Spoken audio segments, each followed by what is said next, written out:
Le sujet du jour, comme je vous le disais, la collaboration dev-produit sur vraiment comment créer les piliers de l'impact. Finalement, c'est vraiment ça le sujet de fond. Comment est-ce que cette collaboration, quand elle est euh, réalisée avec succès, peut permettre beaucoup d'impact côté produit. Je vous rappelle quelques petites infos sur le marché de l'emploi tech et produits. Alors, on est sur un marché qu'on qualifie, nous, d'attentiste, hein, c'est-à-dire que pas mal d'observations, pas mal de boîtes qui nous disent attendre un petit peu des signaux pour reprendre éventuellement des recrutements et aussi des signaux côté confirmation de levée de fonds, de série A, de série B, qui sont quand même plus difficiles qu'il y a 1 an et demi, 2 ans. Toujours de belles opportunités pour les profils expérimentés seniors, hein, côté produit et design. On le voit en ce moment, il y a vraiment quasiment plus d'offres côté junior, très peu d'offres aussi de post manager, beaucoup d'offres de profils seniors IC qui devront faire le lien entre des enjeux très strat et l'opérationnel. Important de savoir valoriser toutes ces performances passées et surtout l'impact qu'on a pu avoir. C'est fini de dire qu'on était product, c'est juste parce qu'on gérait le backlog, qu'on rédigeait les tickets, etc. Maintenant, il faut vraiment parler d'impact, de résultats plutôt que d'action. Et aussi, vu que le marché c'est un peu tendu, il ne faut pas hésiter à jouer la carte de l'expertise métier. Voilà, les boîtes maintenant vont vraiment favoriser des personnes qui viennent de leur métier, qui connaissent déjà leurs problématiques, leurs personas. Et bien sûr, les compétences techniques sont de plus en plus plébiscitées. Donc, si vous voulez vous former sur des sujets AI, je sais qu'il y a notamment 42 qui lancent une espèce de micro bootcamp. C'est pas la piscine, hein, mais en tout cas, si vous voulez vous former un peu sur du Python, de l'AI, ça peut être très cool pour la suite de votre carrière. Les petites ressources, donc c'est assez habituel pour ceux qui suivent la communauté PC. On partage toujours des petites ressources à chacun de nos événements. À gauche, si vous scannez le QR code, justement, c'est tout un dossier qu'on a fait sur comment améliorer son produit grâce à la tech, grâce à l'IA, pardon.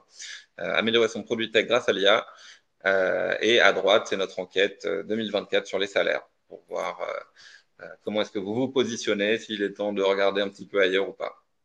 Je laisse cette page une petite minute, le temps que vous sortiez vos téléphones, scannez les QR codes, etc. On est déjà combien? On est déjà à 84, hein, donc belle audience, surtout pour fin juillet, comme je le disais. Ensuite, écoutez, ça c'est juste les petits chiffres sur TPC. On est plus de 10 000 membres, hein, donc des profils produits, design, tech et data. On a accompagné plus de 800 entreprises partenaires. Et en ce moment, par exemple, on a plus de 1000 talents en recherche active avec nous. Donc voilà, n'hésitez pas à nous solliciter, que ce soit côté candidat ou côté recrutement. Voilà le petit QR code pour candidater avec nous. Pareil, je vous laisse prendre le temps de le scanner si ça fait sens pour vous. Et vous pouvez voir, on a mis des petits témoignages de boîtes qu'on a accompagnées avec des gens qui sont toujours très heureux de bosser dans ces boîtes. Et je pense que c'est tout pour moi. Tac, tac, je vais arrêter mon partage. Et on va pouvoir rentrer directement dans le vif du sujet. Alors, c'est un peu différent. Normalement, on a souvent un petit support. Là, justement, l'idée, c'est que ce soit vraiment une conversation assez interactive. Donc, on va directement rentrer dans le sujet et ça commence par une question orientée sur un peu les qualités et les compétences pour être un bon PM ou un bon dev. Et donc, je vais vous poser la question très directement à Inès et à Rémi. On commence par Inès, si tu veux. Inès, qu'est-ce qu'un bon dev selon toi, sachant que toi, tu es côté product? Yes, exactement. Donc oui, je vais répondre à cette question de mon point de vue PM. Hein. C'est pas moi qui vais juger de la maîtrise du code ou d'un langage par un dev. Mais après les trois expériences que j'ai pu avoir, je pense qu'il y a trois éléments qui, pour moi, font un bon développeur. Et la première et la plus importante, c'est le dev qui est capable de se mettre dans les chaussures de l'utilisateur. J'ai eu une fois une discussion un peu houleuse avec un développeur à qui je remontais un problème du X que je trouvais très irritant pour l'utilisateur. Et lui, il me répondait, mais c'est pas un bug parce que c'est comme ça que le framework est conçu. Et, euh, et du coup, bon, moi, je savais pas ce que c'était qu'un framework, mais tout ça pour dire que je lui parlais expérience utilisateur, il me parlait technique. Et en fait, on n'avait pas le même langage, donc on se comprenait pas. Et à l'inverse, un dev qui sait se mettre dans les chaussures de l'utilisateur, être empathique pour comprendre les problèmes, ça rend la collaboration avec le produit beaucoup plus simple. Deuxième élément que j'aime bien chez un développeur, c'est la capacité de challenger des décisions produits ou design avec le point de vue technique. Je compte plus le nombre de fois où j'ai voulu déprioriser des blocs fonctionnels ou des petites spécifications en me disant bon ça a moins de valeur et ça sortira plus vite si on le fait pas, alors qu'en fait ça représentait une ligne en plus dans le code et ça sans le dev qui me le signale, je peux pas le savoir et du coup ça j'apprécie beaucoup.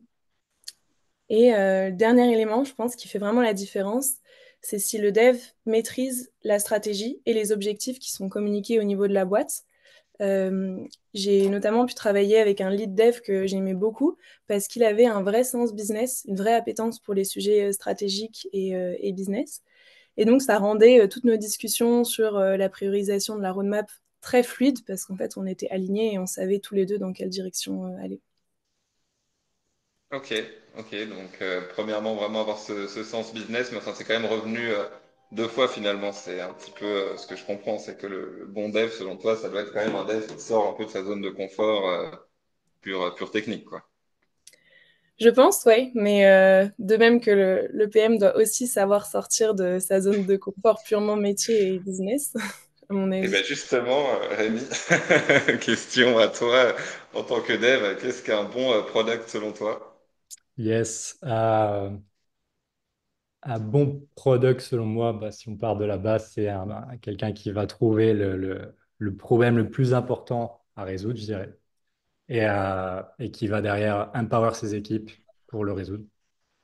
Désolé de l'anglicisme. Euh, non, globalement, c'est un peu l'écho des problématiques utilisateurs à l'intérieur de la boîte, à l'intérieur de la société, avec un filtre un peu pragmatique par-dessus. Et c'est là où justement c'est intéressant quand le product comprend un peu la tech, comprend un peu les enjeux d'autres départements, si je puis dire, parce que ce filtre sera plus pertinent et permettra une collaboration, une communication avec le reste des équipes qui fait plus sens, je dirais. Et globalement, du coup, c'est un facilitateur, c'est quelqu'un qui va faire le pont entre l'utilisateur et les parties prenantes, les stakeholders, et qui va permettre de faire en sorte que tout le flow de développement se fluidifie, je dirais. Ok, ok, très intéressant. Et est-ce que, alors, on va retourner également la question, ça serait intéressant d'avoir après le point de vue aussi bah, sur vos métiers respectifs. Hein. Bah, écoute, Rémi, déjà peut-être nous dire qu'est-ce qu'un bon dev selon toi? Yes. Je vais aller encore plus à l'essentiel là pour le coup. Un bon dev pour moi, c'est quelqu'un qui répond à des problématiques avec des solutions le plus efficacement possible et en essayant de créer le moins de problèmes futurs possible. Un peu ça, D'accord. la balance. Donc forcément, on revient à ce qu'Inès disait, ça, c'est impossible de le faire si on ne comprend pas pourquoi on fait ce qu'on fait. C'est de comprendre les enjeux métiers, les enjeux business, pourquoi je code ce que je suis en train de coder, qu'est-ce que ça apporte à la société, quel KPI je vais réussir à améliorer, quel bloqueur business je vais pouvoir aider. Ça, pour moi, c'est vraiment le cœur d'un ingénieur. Le code, c'est qu'un outil. C'est qu'un outil parmi d'autres. Et parfois, la meilleure solution est de pas coder, tout simplement, et trouver des solutions un peu ad hoc à côté. Ok, ok, merci. Et Inès, quelles sont selon toi les compétences clés, les qualités, disons, pour être un bon product manager? Euh, Moi, je pense que la vraie valeur qu'un PM apporte à une entreprise, c'est le fait de porter la voix des utilisateurs. Donc, voilà, le premier élément, c'est avoir de l'empathie, avoir envie de s'intéresser aux utilisateurs, d'aller leur parler, d'aller vraiment comprendre leurs problèmes et pour ensuite mieux comprendre comment les résoudre. Je pense qu'il y a une deuxième qualité qui est importante, c'est l'esprit analytique. Parce que quand on fait une discovery, on se retrouve face à une densité d'informations énormes qui viennent du benchmark, qui viennent des retours du service client, qui viennent des interviews utilisateurs qu'on a fait. Et là, il faut avoir un bon esprit analytique pour savoir synthétiser tout ça et extraire l'essence pour ensuite driver des décisions et une prio. Et le dernier élément, je suis d'accord avec toi, Rémi, c'est le côté que j'aime bien appeler chef d'orchestre. parce que voilà, on n'est pas juste connecté à une squad avec des devs et un product designer, on est connecté à l'ensemble de l'entreprise, donc il faut savoir parler au marketing, il faut savoir parler au service client, il faut savoir parler aux commerciaux, comprendre ce qui bloque dans le process de vente, il faut aussi savoir parler à la strat, comprendre quels sont les objectifs et voire même les influencer. Ok. Bah, écoutez, merci pour ces réponses. Il y a quand même quelque chose qui revient assez souvent, en fait, c'est comment finalement faire en sorte que bah, l'autre métier vienne un petit peu vers nous, finalement. C'est, dans les deux cas, c'est un petit peu présent. Et justement, bah, ça m'amène sur la question suivante, parce que c'est bien beau de le dire, mais maintenant, c'est comment le faire, finalement, comment est-ce qu'on fait pour mieux intégrer les devs d'un point de vue business. À l'inverse, comment est-ce qu'on fait pour mieux intégrer les PM sur les considérations techniques? Est-ce que vous avez des exemples, des anecdotes ou simplement des tips à partager là-dessus? Je vous pose la question un peu à tous les deux s'il y en a un de vous qui veut prendre la parole en premier. Yes. Vas-y, je t'en prie, Inès. Oui, ok. Ouais, moi j'ai plusieurs tips à partager et dans le chat d'ailleurs, si vous en avez d'autres, les PM qui sont présents, ravis de connaître les vôtres. Je pense qu'un élément clé, c'est d'impliquer les devs dans la discovery parce que ça leur permet de s'impliquer bien en amont du problème et ensuite quand ils vont participer à la conception de la solution, ils auront vraiment tous les tenants et aboutissants. Euh, Au début, quand j'ai commencé en tant que PM, je ne le faisais pas, j'avais pas le réflexe. Dans ma tête, c'était oh là là, faut pas les déranger, ils sont en train de coder, on va pas les embêter avec de la discovery. Et en fait, j'ai eu le feedback de en fait, on sait pas où on va. C'est quoi les étapes de développement de ce projet qu'est-ce qu'on veut atteindre et du coup, j'ai changé ça petit à petit.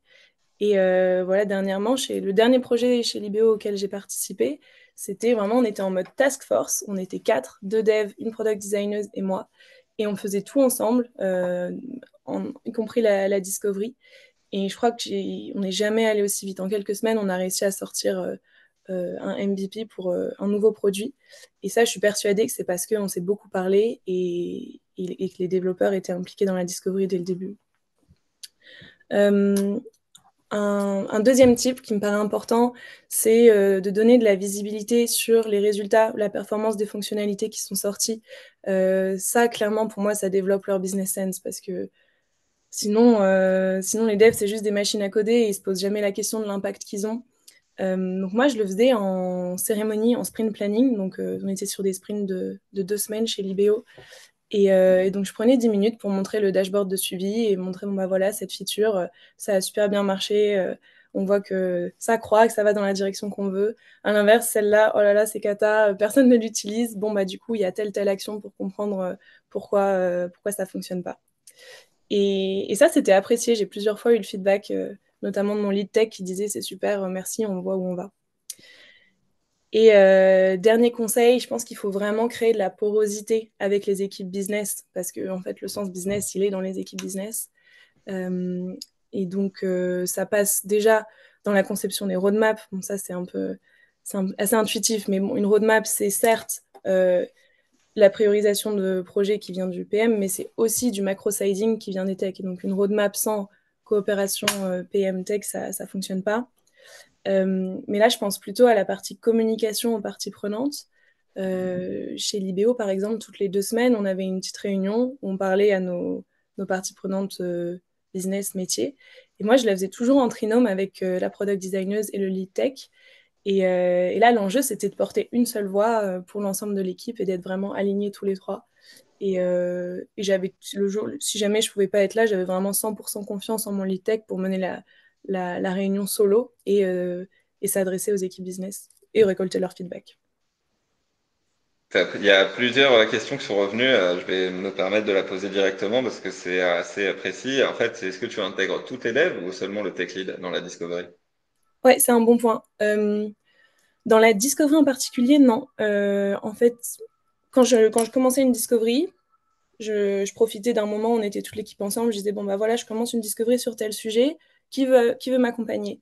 Et là, c'était en fonction de l'appétence fonctionnelle que les devs choisissaient. Puis ils avaient de toute façon de la visibilité sur les autres discoveries du trimestre. Donc ils savaient, ah bah tiens, moi, c'est plutôt cette discovery-là qui m'intéresse parce que je connais très bien le code ou alors parce que j'ai déjà travaillé dessus. Donc c'était pas forcément le lead tech. Le lead tech, c'était plus pour la partie communication aux stakeholders parce que je pense que c'est plus simple d'avoir une personne identifiée pour les stakeholders, en fait. Pour ce coup-là, je pense que je recommanderais plutôt ça, mais pour les discovery, non, c'est important que ce soit la connaissance. Excusez-moi, je ne sais pas si c'est de mon côté ou Inès a été coupée, je crois. Rémi, tu es toujours là? Ouais, je suis là, je peux enchaîner, pas de souci. J'ai cru que c'était moi là, j'ai eu un gros coup de stress qui est monté. Non, bah écoutez, J'ai eu on la fait même, avec, c'est les j'ai joies eu la du même chose. direct. J'ai eu la même chose, t'inquiète pas. Non, mais je peux enchaîner, pas de souci. Bah, Rémi, vas-y, du coup, toi, est-ce que tu as des tips aussi à partager ou des petites anecdotes sur comment est-ce que tu as réussi à intégrer mieux tes PM sur la partie un peu enjeu tech? Bah, déjà, plus sur la partie dev, parce que c'est là aussi où où j'avais, entre guillemets, le pouvoir de changer les choses en tant qu'engineering manager. Euh, Inès, bon, a déjà fait je suis d'accord avec là relativement tous les points qu'elle a abordés, donc je vais pas les répéter. Mais il y a vraiment ce côté, un peu comme j'expliquais tout à l'heure, de savoir pourquoi je fais ce que je fais. Le pourquoi est vraiment crucial. N'importe quel dev est censé être capable de dire, bah, aujourd'hui, je travaille sur tel épique, telle feature, je code telle chose en particulier parce que ça aura tel impact derrière. Et ça, c'est le product sense, ça se travaille. Product sense, business sense, c'est quelque chose qui se travaille, qui s'encourage. Il y a deux axes à ça. Il y a le côté au niveau de la société. C'est à la boîte aussi de faire les efforts, de ne pas créer trop de silos. Je sais que j'ai déjà été dans des boîtes où c'était très siloté. Chaque communauté avait vraiment voilà, c'est ta partie, tes produits, toi, t'es dev, donc tu fais que coder. Et, euh, et ça, en fait, sur le long terme, ça ne fonctionne pas bien. C'est pas ce qui est le plus efficace. Parce que pour que la collaboration fonctionne bien, il faut vraiment comprendre qu'est-ce qui se passe de l'autre côté. C'est quoi le métier d'un produit déjà? Et ça, c'est important que chaque ingénieur arrive à comprendre c'est quoi le métier d'un produit, c'est quoi le métier d'un designer. Et de la même manière, pareil pour les PM, de comprendre un peu les enjeux des autres départements, je dirais. Euh, pour ça, c'est bien, je trouve, au niveau de la société, c'est bien de rappeler les enjeux de chaque fonctionnalité. C'est un peu ce qu'Inès disait, c'est quel impact a eu telle feature? Coder, c'est cool. C'est très cool, mais coder, ça n'apporte rien. Coder, intrinsèquement, c'est rien. C'est du vent. C'est quel est l'impact de ce que j'ai codé? Qu'est-ce que ça apportera à l'utilisateur final? Euh, Entre guillemets, coder, c'est facile. Ce qui est difficile, c'est de coder la bonne chose et qui répondra au bon problème. Donc, je pense que c'est déjà cette partie-là qui est important à faire du côté business. Après, côté dev, c'est vraiment de travailler cette curiosité. C'est de travailler cette curiosité, de faire en sorte que les devs aient envie de comprendre cette partie-là, aient envie d'être impliqués enfin, d'être impliqués ou à minima de comprendre les processus produits, comprendre bah, qu'est-ce qu'un RISE, comment on size des priorités, comment on fait une discovery. Ça, c'est toutes des choses qui sont intéressantes à faire. Et le meilleur moyen après d'aider là-dessus, c'est aussi de valoriser ça sur les carrières PAF, de mettre en avant pour les ingénieurs ce product sense qui apportera beaucoup. C'est logique que du fait de ce product sense, tu vas avoir plus d'impact. C'est normal de le récompenser derrière sur les carrières PAF, sur les, euh, on va dire les grilles de compétences que certaines boîtes peuvent avoir. Ça doit être mis en valeur, ça doit être pris en compte pour permettre on va dire aux développeurs, aux ingénieurs de justifier l'effort de le faire. Tout n'est pas basé forcément sur des systèmes de reward, mais si c'est pas pris en compte, ça peut vite être vu comme une perte de temps, entre guillemets, alors qu'au contraire, c'est Ouais. d'encourager ça parce que ça aura de l'impact derrière, ça leur permettra d'augmenter leur efficacité du tout au tout. Donc ouais, je pense que c'est un peu ces deux aspects-là qui sont importants à prendre en compte au niveau dev. Et après, pour enchaîner un peu sur le côté PM, je pense que c'est principalement de réussir à comprendre, pareil, qu'est-ce que le métier d'un ingénieur, quel est le quotidien d'un ingénieur et quelles sont ses contraintes. Ça, c'est vraiment la clé, c'est de comprendre ses contraintes et ça passe par de la curiosité, ça passe par de la communication, ça passe par de la...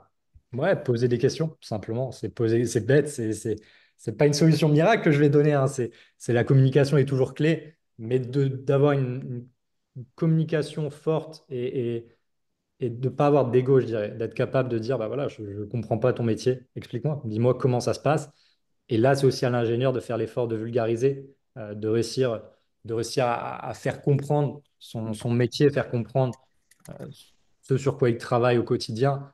Moi, ce que j'aime bien dire à mes devs, c'est que si tu n'es pas capable de vulgariser ça pour un enfant de 10 ans, c'est que tu n'es pas expert dans ce que tu fais, tout simplement. Je ne dis pas que les PM sont des enfants de 10 ans, qu'on soit bien d'accord.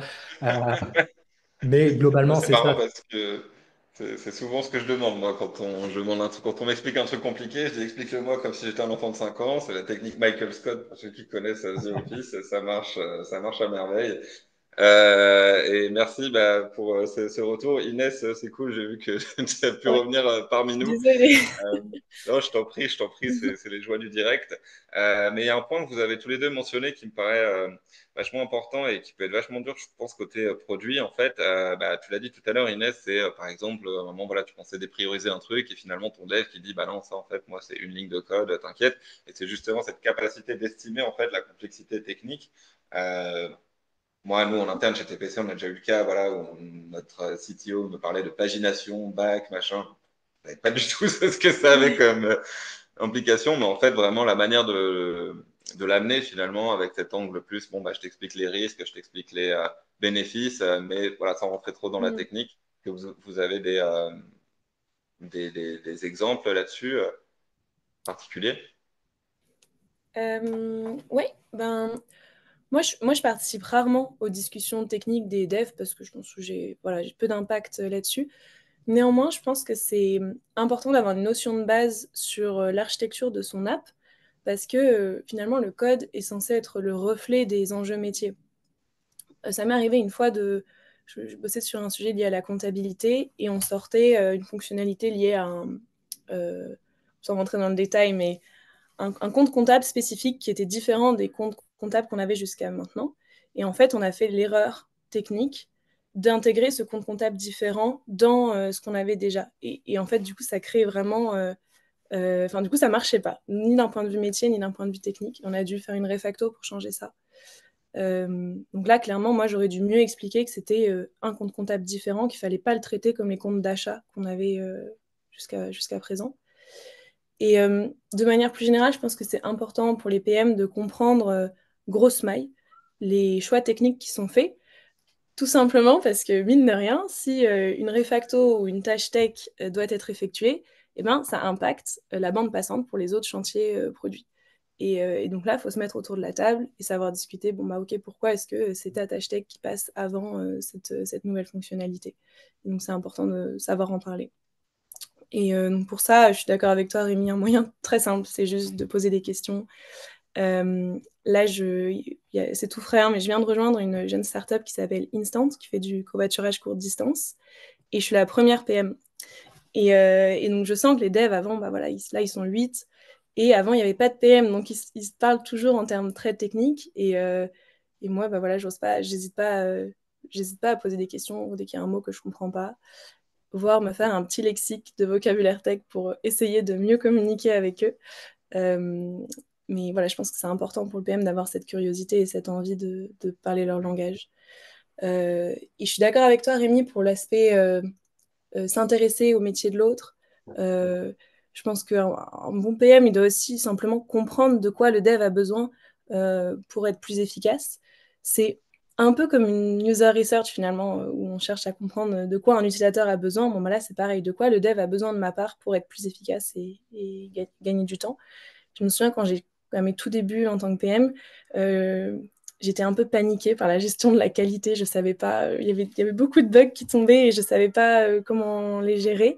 Je me suis assise à côté d'un dev, j'ai dit OK, pour que le ticket soit propre, de quoi tu as besoin de ma part? Et là, il m'a dit bah, il me faut des ID, il me faut des étapes de reproduction du bug. Euh, et voilà, je pense que j'aurais jamais trouvé ça solo, sans m'asseoir à côté de lui pour comprendre ses besoins. Très cool. Et effectivement, pas mal de boîtes qui me disent souvent, moi je veux un PM qui se fasse pas imposer le rythme en fait par l'équipe tech. Et je pense que c'est un peu ce que tu décris, quoi, cette capacité d'oser finalement rentrer dans les discussions et de pas juste se dire ah bon bah ça c'est pas mon sujet, j'attends qu'on me dise qu'ils ont de la bande passante et là je leur remettrai des user stories plus product. Ouais, Ok, clairement pas. Mais je pense que l'inverse, c'est vrai aussi. Je pense qu'il y a aussi beaucoup de devs qui sont frustrés de pas pouvoir faire passer leurs tech stories parce que le PM prend toute la place sur la roadmap. ouais. Donc je pense qu'il faut avoir une discussion en bonne intelligence sur ce sujet-là. Bah, même de Et pouvoir Rémi, bah ouais, pardon, vas-y. Pardon. Non, juste pour rebondir là-dessus, ouais, de pouvoir challenger, je pense que globalement, sur des équipes produits, c'est souvent le triptyque design, ingénieur, produit qui fait vraiment un peu la totalité enfin, pas la totalité du travail, mais qui est un peu les trois clés sur le développement. Euh, pour moi, c'est pour ça que je pousse beaucoup les devs à comprendre mieux les problématiques produits et les problématiques design. Et pareil pour chaque pôle, parce que si c'est siloté, tu ne pourras pas challenger en fait. Tu ne seras pas capable de comprendre pourquoi telle décision a été prise et tu ne pourras pas la challenger. Du coup, tu finis avec des devs qui partent dans des refactos techniques de 6 mois qui ne sont pas forcément nécessaires, mais juste parce que voilà, bon, c'est cool, on s'est dit qu'on allait faire ça, pourquoi pas. Et on On rentre finit dans un avec tunnel et on n'en sort plus. voilà, c'est ça. On finit avec des PM aussi qui partent sur des solutions qui sont à côté de la plaque par rapport à la problématique, des designers qui te pondent des maquettes qui sont juste paralysables ou paralysables dans des temps logiques. Et pour moi, en fait, la solution à tout ça, je vais encore sortir la même chose, mais c'est la communication. C'est la collaboration entre chaque pôle, c'est de comprendre les enjeux produits, par exemple pour un ingénieur, les enjeux produits pour pouvoir challenger. Là, je sens que la problématique que tu mets en avant, c'est ça, mais ça me paraît bizarre pour telle ou telle raison. Voilà, c'est de réussir à challenger.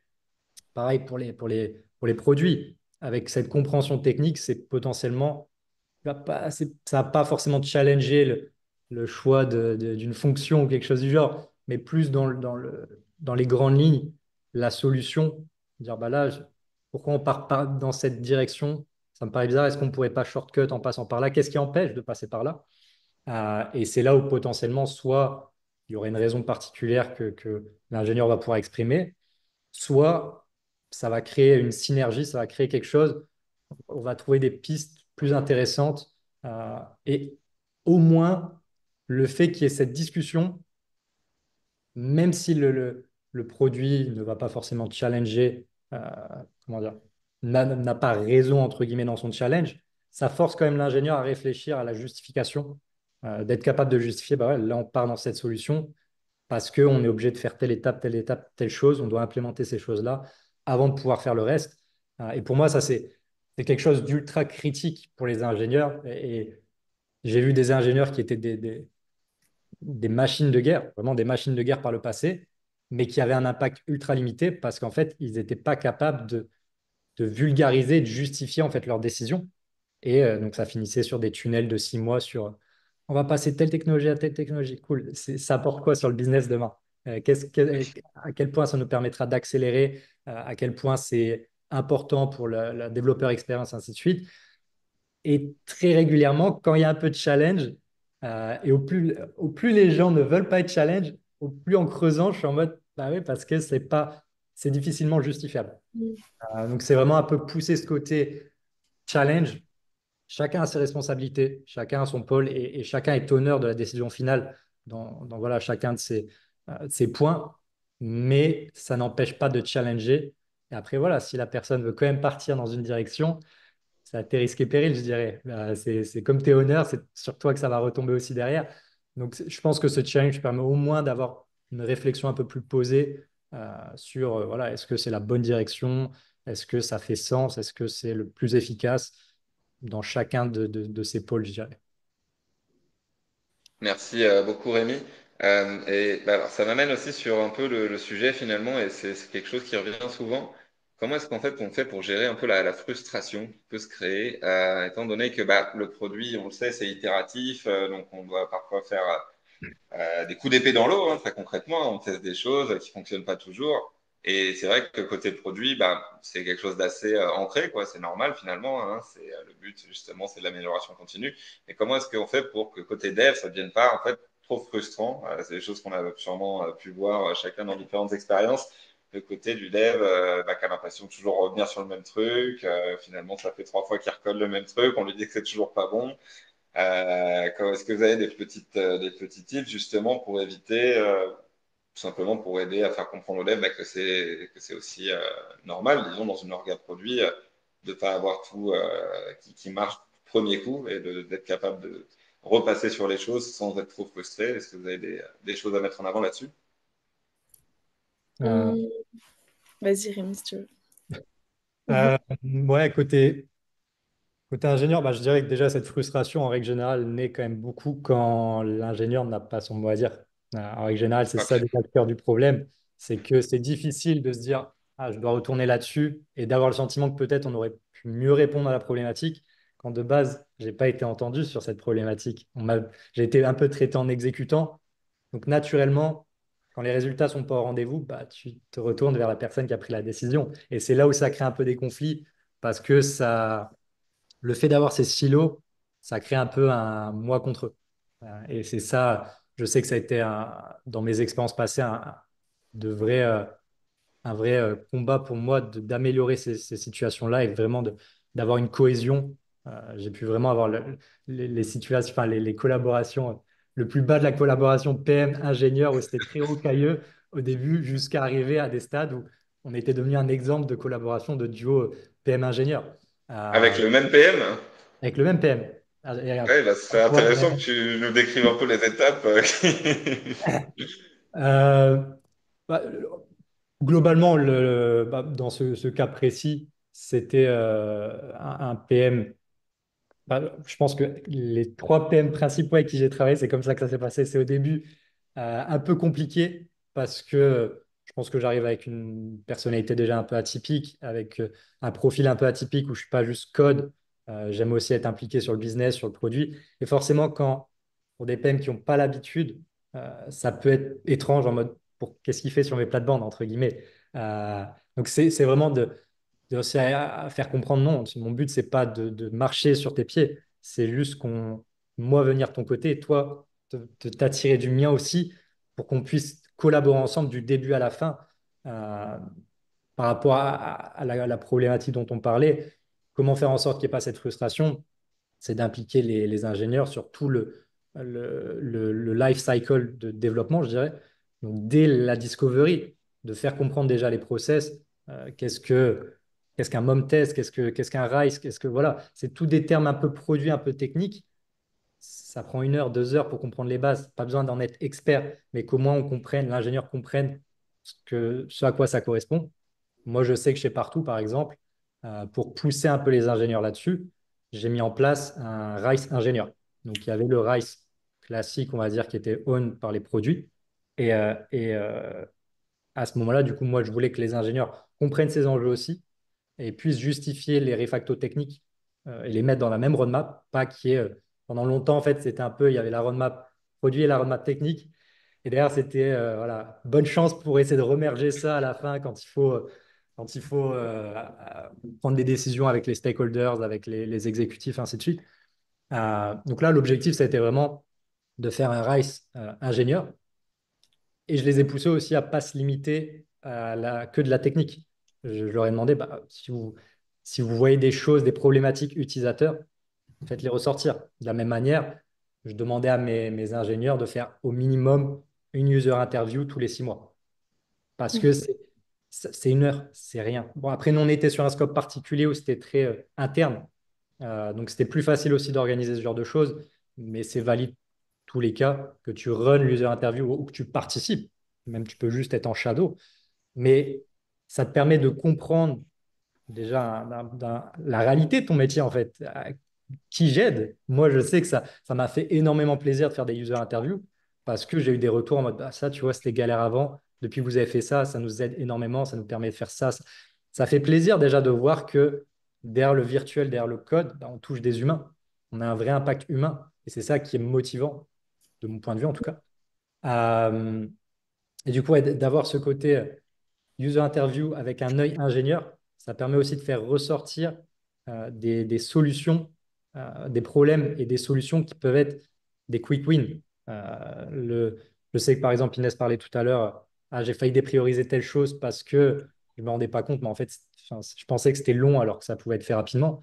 Nous, on a eu énormément de quick wins qui sont ressortis de ça, de ce RICE ingénieur, ou de ce qu'on appelle des quick epics. En gros, j'ai mis en place les quick epics, c'est si un epic prend moins de 2 semaines, quasiment tous les process sont coupés. Donc, tu n'as pas besoin de faire une tech stratégie complète, ainsi de suite.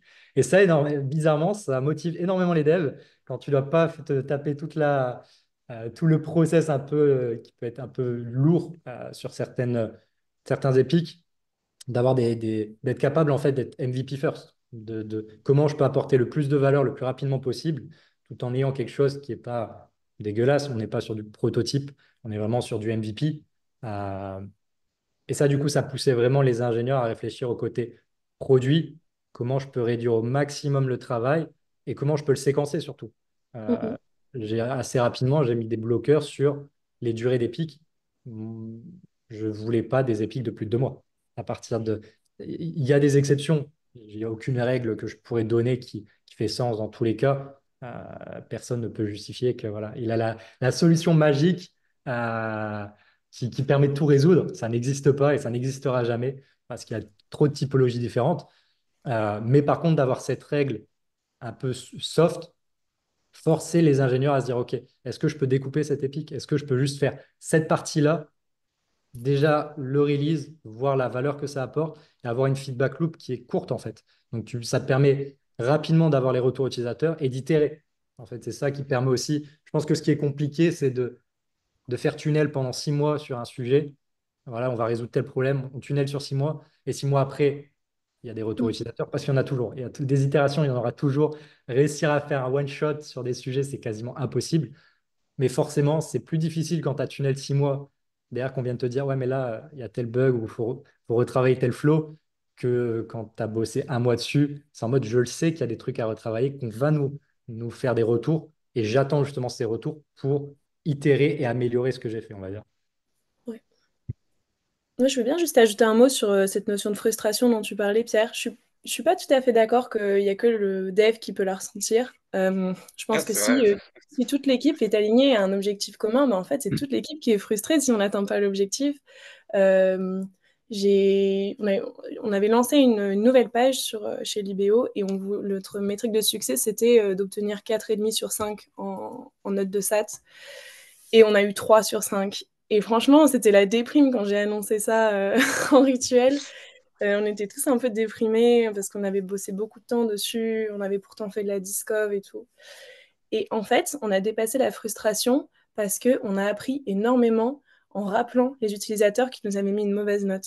Et du coup, on a compris ce qu'on avait loupé, ce qui nous manquait, et on s'est rendu compte qu'en fait, il ne manquait pas grand-chose, vraiment pas grand-chose pour augmenter significativement la satisfaction. Donc voilà, pour moi, la frustration, elle est collective et elle se résout aussi collectivement. Et sinon, un autre petit tip pour apprendre à mieux bosser ensemble, je pensais à ça parce que j'ai aussi été confrontée à un dev hyper frustré parce qu'on devait euh, refondre complètement une de nos fonctionnalités cœur. Et pour ça, il fallait passer pour une refacto. Et il fallait passer par une refacto plutôt. Et donc moi, j'avais transmis un besoin métier et en fait, le dev avait conçu une machine, mais vraiment un truc super puissant. Enfin, il rendait le système très puissant, très malléable, très scalable, à tel point que du coup, ça n'avait plus de sens d'un point de vue métier. On pouvait créer des règles d'automatisation qui n'avaient pas de sens d'un point de vue métier. Et moi, ça m'a fait très peur de lancer ça en prod, parce que je me suis dit, ça va retomber sur l'équipe support, ils vont recevoir plein de tickets, des demandes clients qu'on va pas pouvoir résoudre, on va créer une usine à gaz. Et ce dev était très frustré parce qu'il avait conçu vraiment un bijou de technologie. Et moi, je lui demandais de le limiter en front et il ne comprenait pas. Et donc, finalement, on s'est entendu pour dire, bon, bah, si on a des demandes clients, on enlèvera les limites front et on rendra toute ta machine de plus en plus accessible. Mais surtout, en fait, et ça, je vous le recommande de le faire quand vous avez un différent avec un dev ou un PM, faites un test de personnalité. Parce que pour le coup, je me suis rendu compte que ce dev-là, il avait un profil de type très inspirationnel. Genre, il avait besoin d'avoir une vision, il avait besoin de prendre des décisions parfois sur l'intuition. Euh, C'était un peu un rêveur, quoi, d'une certaine manière. Alors que moi, à l'opposé, je suis très analytique. J'ai besoin d'avoir des faits, des chiffres, des trucs très concrets pour prendre une décision. Et donc, typiquement, là, pour cette réfacto, ça clashait un petit peu. Et une fois qu'on a su ça tous les deux, ça s'est beaucoup mieux passé. On a mieux appris à parler, à se parler l'un à l'autre. Ok, non, mais très intéressant ce petit point sur les personnalités, effectivement, en plus qui peuvent pas mal jouer, mais si je comprends bien, là c'était limite le trop bon dev, non, Rémi, celui qui a trop anticipé les problèmes futurs et qui est parti faire l'extra mile alors que c'était pas encore nécessaire. Après, Ouais, ça arrive souvent. Il y a une quote que j'aime bien, je ne sais plus de qui dit les ingénieurs aiment résoudre des problèmes et s'ils n'arrivent pas à en identifier, ils les créeront eux-mêmes. Et c'est un peu ça. Et c'est pour ça que le PM aussi a un rôle important à jouer, c'est que d'être sûr que les ingénieurs voient les problèmes, comprennent les problématiques, euh, parce qu'il peut y avoir surtout, il y a des ingénieurs qui vont être moins portés là-dessus. Donc, voilà, il faut aussi, entre guillemets, faut les aider à monter en compétence là-dessus, mais il faut aussi les accompagner et faire plus d'efforts sur des devs qui ont un peu plus de mal à s'impliquer dans le produit. Euh, ouais, s'ils n'arrivent pas à comprendre le problème, s'ils n'arrivent pas à le trouver, ils vont le créer. Ils vont le créer. Et là, c'est un peu ça. C'est cet ingénieur en particulier je pense que ça venait d'un bon fond. C'est une bonne. Voilà, il voulait prouver qu'il est capable techniquement de faire ça. Mais c'est ce que je disais tout à l'heure, c'est la réalité, c'est qu'on est là pour résoudre des problèmes. On n'est pas là pour coder. Moi, ce qui m'impressionne le plus, c'est pas un dev qui va me faire 100 000 lignes de code en un mois. Ça, c'est facile. Maintenant, on a ChatGPT, je peux te le faire facilement, hein. Moi, ce qui m'impressionne, c'est un dev qui arrive à rajouter, je ne sais pas, 100 000 sur l'ARR avec 10 lignes de code. Ça, c'est impressionnant. Ça, c'est incroyable. Et c'est pour ça, je pense qu'il faut vraiment recentrer la conversation sur la valeur et pas sur enfin, la valeur côté business et pas sur la valeur côté technique, on va dire.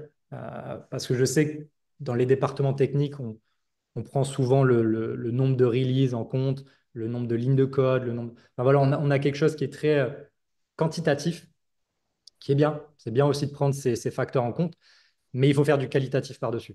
C'est qu'est-ce que ces lignes de code ont apporté, qu'est-ce que ces 2 semaines d'appétit ont pu apporter sur le business, quel bloqueur on a pu résoudre, combien d'argent on a réussi à faire, parce que bon, c'est le nerf de la guerre au final, hein.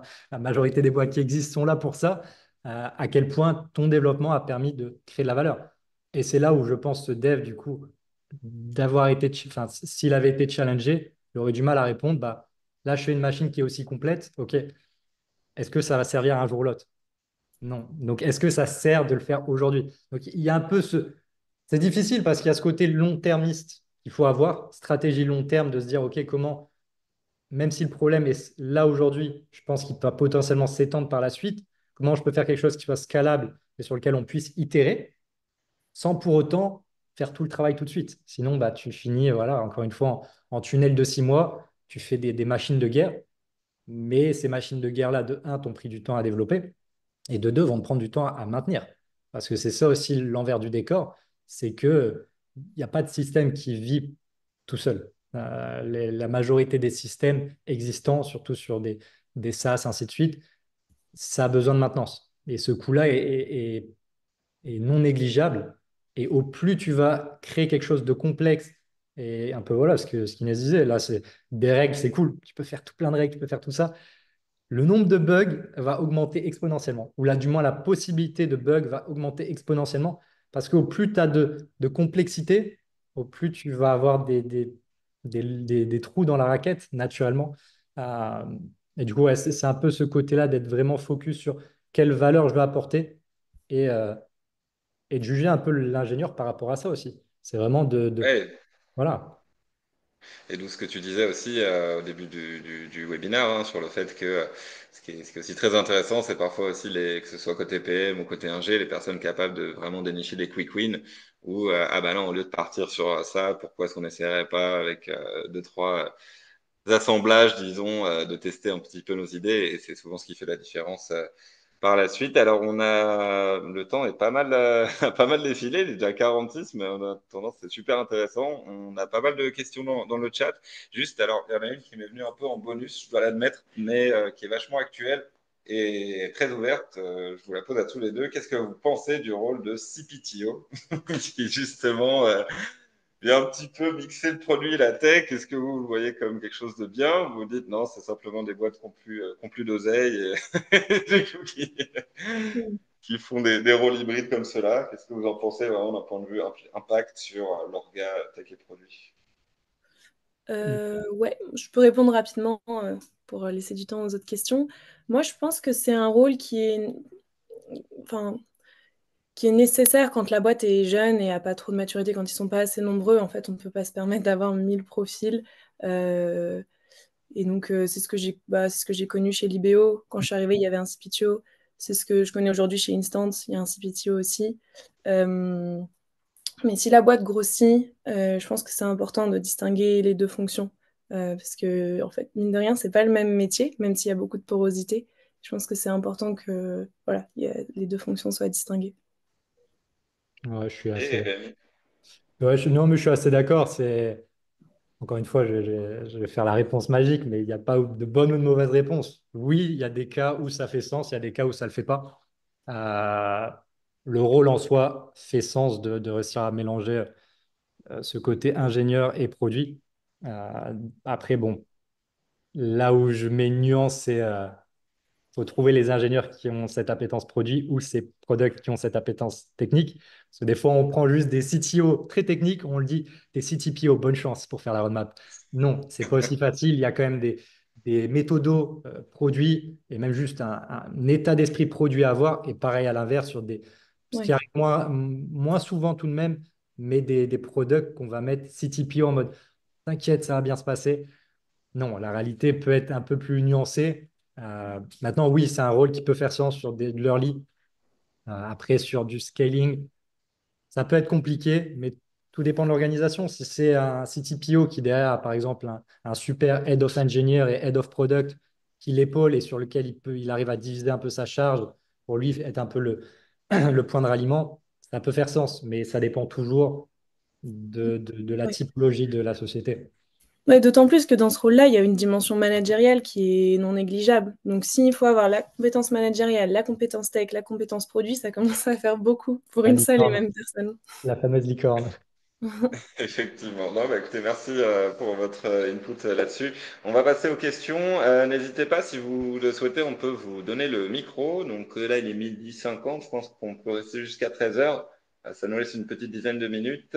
On a pas mal de personnes qui nous ont fait des remarques, mais aussi des questions. Il y a Marwan notamment qui est pas mal intervenu. Marwan, je ne sais pas si tu es toujours parmi nous, si tu souhaites peut-être prendre le micro. Sympa le petit gif South Park.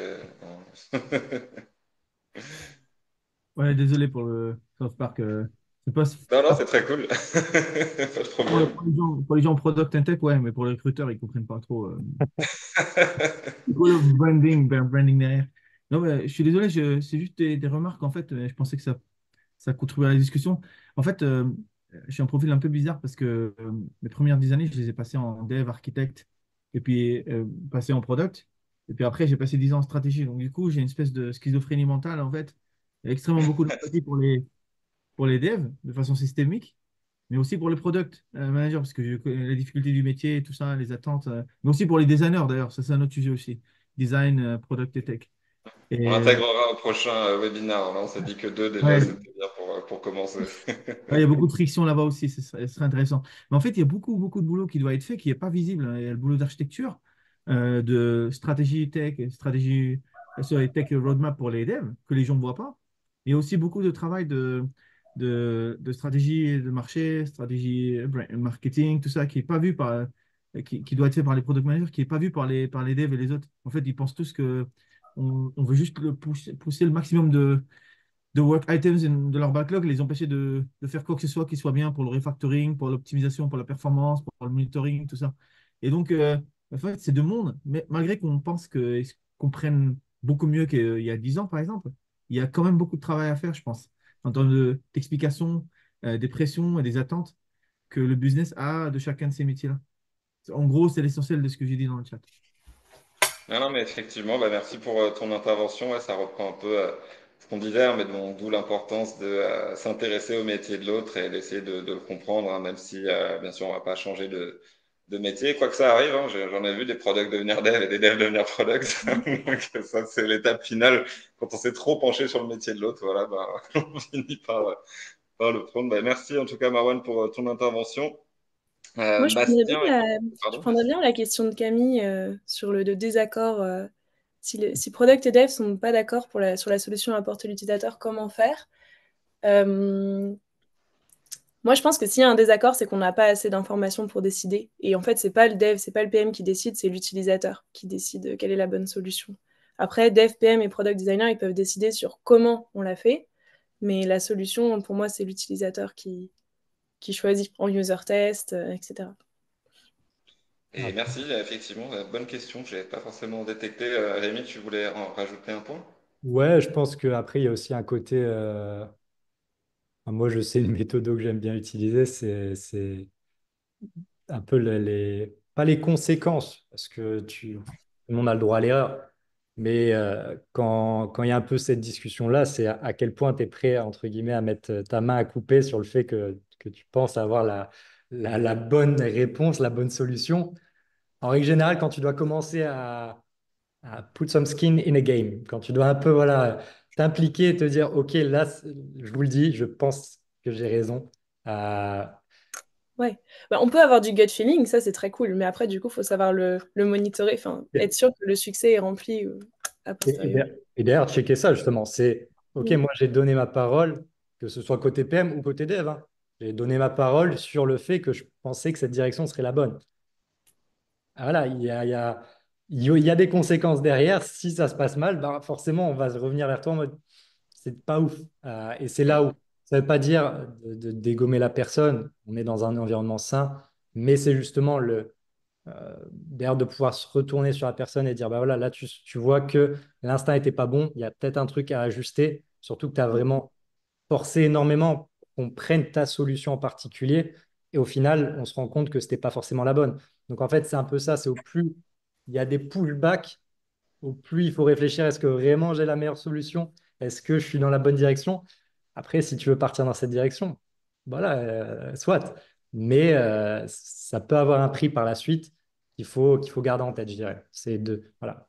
Tout le monde a des conséquences, on est tous des professionnels. Si l'impact, du coup, n'est pas espéré, ça peut aussi être pénalisant pour la boîte. C'est normal que ce soit à tout niveau, que ce soit positif ou négatif, aussi répercuté et pris en perspective sur chaque individu, on va dire. Une bonne question également que j'ai vue passer, c'était Valentin. Valentin, je ne sais pas d'ailleurs si tu souhaites peut-être prendre la parole directement pour poser ta question. Tac, j'appelle une fois, deux fois, et Valentin, le voici. Ouais. Moi, ma question, c'est qu'on fait beaucoup de discovery dans notre pôle produit, mais c'est un peu pour essayer de partager cette info au design et au dev, un peu comment est-ce que, parce qu'il y a en fait une masse d'informations qui est énorme, et après pour rendre un peu les devs et le design plus honneur, c'est un peu comment est-ce qu'on arrive à mettre toute cette information au même endroit et pas faire trop de réunions ou pas avoir des notions qui sont trop grands. C'est un peu comment est-ce qu'on peut centraliser tout ça, avoir une info qui est bien partagée. Ouais, Mm. nous, on avait fait une database sur Notion, et sachant que ce n'était pas que pour les PM, hein, comme les ingénieurs faisaient des user interviews, les ingénieurs faisaient aussi, remplissaient cette database. Le cœur, c'est d'avoir un summary au début. Quels sont les points les plus actionnables, tout simplement. Après, tu peux avoir ton pavé de tout ce qui s'est dit sur la user interview, mais c'est le début de chaque document doit, en quelques lignes, pouvoir on va dire, me donner toutes les informations importantes que j'aurais eu à le lire. Qu'est-ce qu'il faut retenir de ça? Qu'est-ce qui est important? Quelle problématique importante est ressortie de cette user interview? Et voilà, ça prend, théoriquement, en 3 minutes, je peux avoir le summary, la base de quelle a été l'essence de cette user interview. Ouais, moi j'ajouterais pour t'aider peut-être Valentin, nous aussi on avait une database, hein, mais effectivement t'as raison, ça peut vite devenir un Notion à rallonge où c'est si long qu'on l'a à peine ouvert qu'on a envie de le refermer tellement il y a d'infos dedans. Euh, Moi ce que je faisais, je te donne deux conseils. quand je sortais d'une série de user interviews ou d'une série de bench où j'avais eu des insights intéressants, je mettais 2-3 bullet points sur Slack pour dire, ah, regardez, aujourd'hui, j'ai appris ça. Ça m'a intéressé, qu'est-ce que vous en pensez? Du coup, ça permet un peu de rendre le truc un peu plus collaboratif de manière ciblée. Et sinon, ce qu'on faisait, c'est qu'à la fin d'une discovery, enfin, on faisait 2 meetings à la moitié de la discovery, à la fin de la problem definition et ensuite à la fin de la solution. Et on faisait un meeting pour partager tout ce qu'on avait appris et pourquoi est-ce qu'on avait choisi cette solution-là. Et donc là, c'est au PM et au product designer d'ailleurs de faire un gros travail de synthèse pour le partager aux bonnes personnes. Ça concernait les devs, mais aussi les équipes business. Merci beaucoup. Écoutez, il est 57. Je pense qu'on va terminer là-dessus. C'était super intéressant, honnêtement. Je suis ravi qu'on ait pu le faire. En plus, il y avait pas mal d'audience. En tout cas, je vois que les gens sont restés connectés, ce qui prouve que le sujet parle. Écoutez, bah, merci encore. En tout cas, n'hésitez pas. Je passe le message. Mais si vous souhaitez continuer la discussion, bien sûr, on est tous présents sur LinkedIn, hein. Donc, n'hésitez pas à vous connecter. Vous pouvez nous laisser aussi une petite note dans le chat entre 0 et 5 hein, pour nous dire un peu ce que vous en avez pensé. On est toujours ouvert à vos retours. Et puis, bah, écoutez, je vous souhaite de belles vacances d'été pour ceux qui en prennent, parce que je pense qu'on va être pas mal dans cette situation. Et bien sûr, on aura pas mal d'événements qui arrivent à la rentrée, hein, que ce soit webinaire, événements physiques. Hein, donc, restez bien connectés. Également aussi sur notre Meetup, hein, je tiens à dire, on a une page Meetup si vous voulez être au courant de tous nos events.